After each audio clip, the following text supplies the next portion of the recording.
សួស្តីបងប្អូនថ្ងៃហ្នឹងដែរយើងនាំគ្នាដើរឡើងភ្នំដើម្បីរុករកប្រព័ន្ធទឹកដោយសារយើងធ្វើចំការនៅក្រោមហ្នឹងយើងដាំច្រើនដែរ3ហាត់ប៉ុន្តែយើងអត់មានទឹកហូរទៅទេយើងអត់ដឹងថាវាហូរទៅវាច្រើនអត់ចឹងណាចឹងទៅថ្ងៃហ្នឹងដែរក៏នាំគ្នាឡើងមកលើភ្នំហើយភ្នំនេះភ្នំតម្រៃមមៀលធម្មតាគ្រប់តែភ្នំហ្នឹងវាមានប្រព័ន្ធទឹករបស់វាមានប្រព័ន្ធទឹកហូរ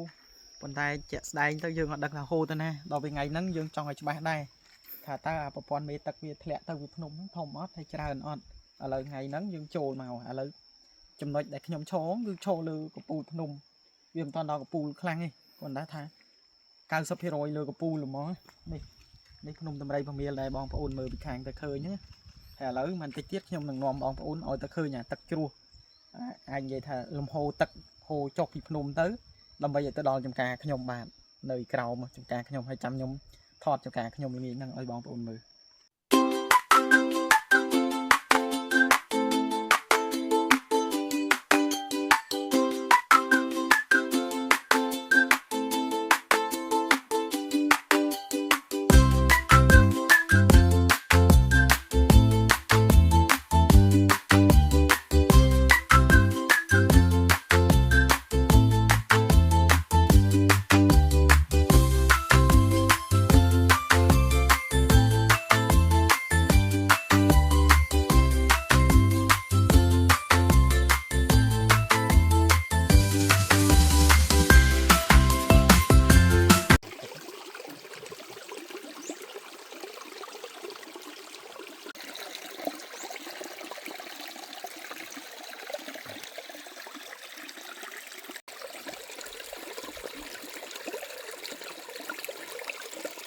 សួស្តីបងប្អូនអញ្ចឹង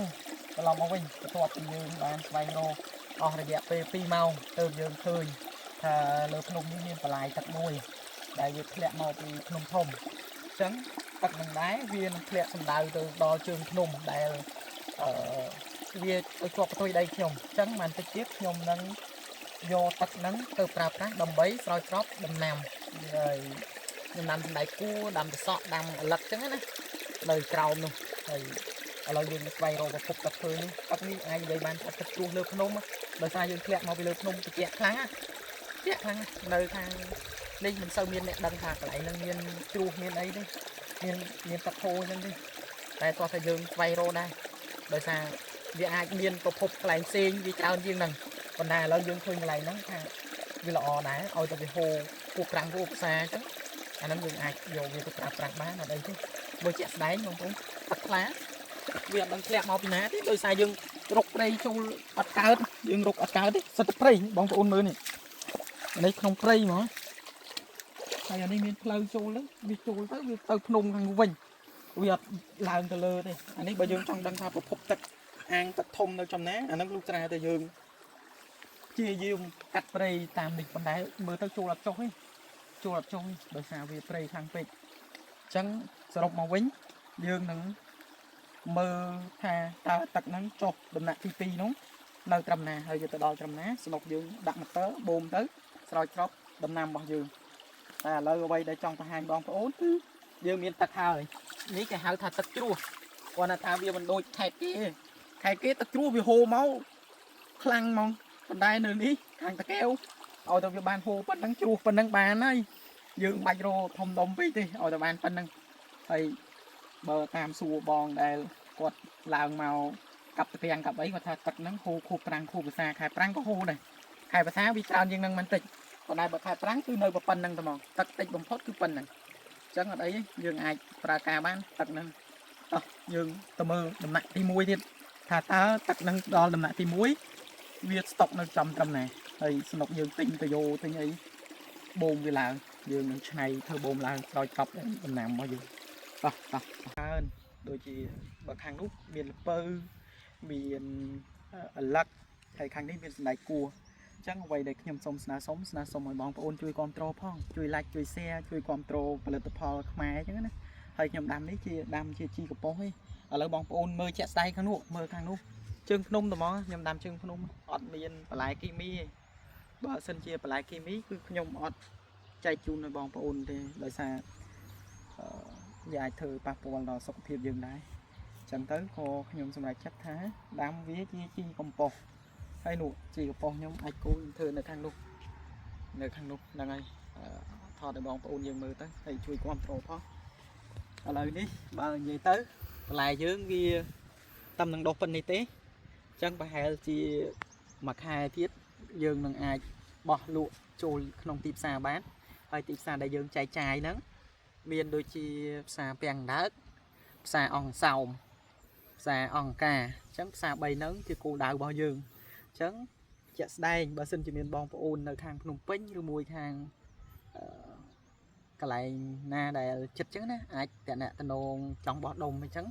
ai tệ nè tân đồn mà liệt nhung bàn trăm mười trăm nhung đặt liệt lừa nâng trứng á hay ở đây để nhung trong xa sông bóng ôn chui controlផលិតផលខ្មែរផងអានេះផលិតផលខ្មែរហើយធម្មជាតិ 100% ទៀតតានីជូនបងប្អូនទៀត 100% ហើយនេះជាសណ្ដែកគួរបងប្អូន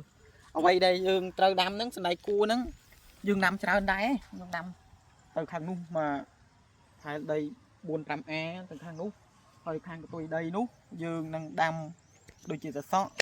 ដូចជាខាងលពៅអីចឹងណាយើងបន្លែដែលហូបប្រចាំថ្ងៃហើយវាជំនួយដល់សុខភាពដែរពេលដែលយើងហូបអត់បន្លែមានជាតិគីមីចឹងវា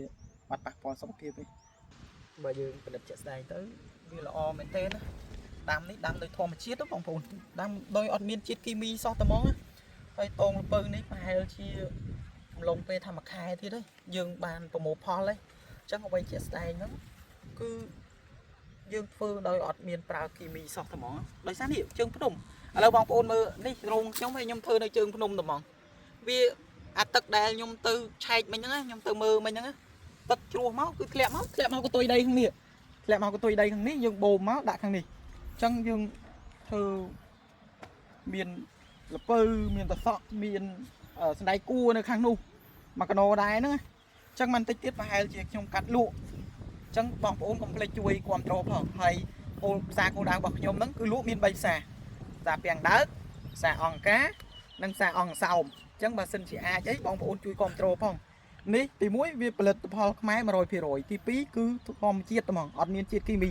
បើមានជាតិគីមីខ្ញុំមិនយកលុយបងប្អូនសំបីតែ1រៀលហើយជា1000យ៉ាងនេះគឺខ្ញុំអត់យកទេគឺលក្ខណៈថាមិនប្រើគីមីអ្វីដែលខ្ញុំធ្វើហ្នឹងគឺខូបខ្លួនឯងផងចែកឲ្យបងប្អូនផងចាក់មិនមែនចែកហ្វ្រីណាបងប្អូនគាត់ថាចែកលក្ខណៈថាបន្លែធម្មជាតិស្រស់កាត់លក់ភ្លាមអញ្ចឹងណាគឺអត់មានលក់បន្លែមួយដែលបេះទុកហើយយកទៅប្រើគីមីដើម្បីឲ្យវាទទួលបានឲ្យវានៅស្រស់រហូតអញ្ចឹងណាភាពតែមកឥឡូវអ្វីដែលសុំស្នើសុំហ្នឹងគឺឲ្យបងប្អូនហ្នឹងជួយគ្រប់គ្រងផងផលិតផលខ្មែរយើងឥឡូវនេះឲ្យបងប្អូនជួយមើលនេះតងលាស់បានល្អឥឡូវចេញក្តឹបចេញផ្លែយ៉ាងយូរបំផុតថាមួយខែទៀតយើងនឹងលក់ចេញទីផ្សារហ្មងបងប្អូនត្រៀមតែមាត់ហូបបន្លែធម្មជាតិអរគុណបងប្អូនហើយបងប្អូន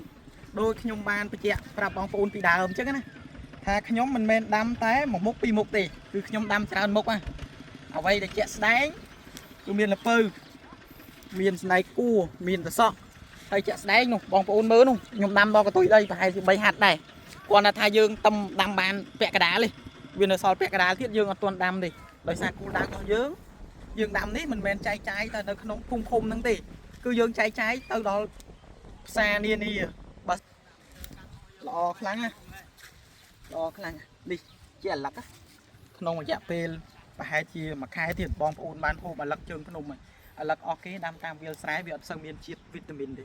អាឡឹកនេះ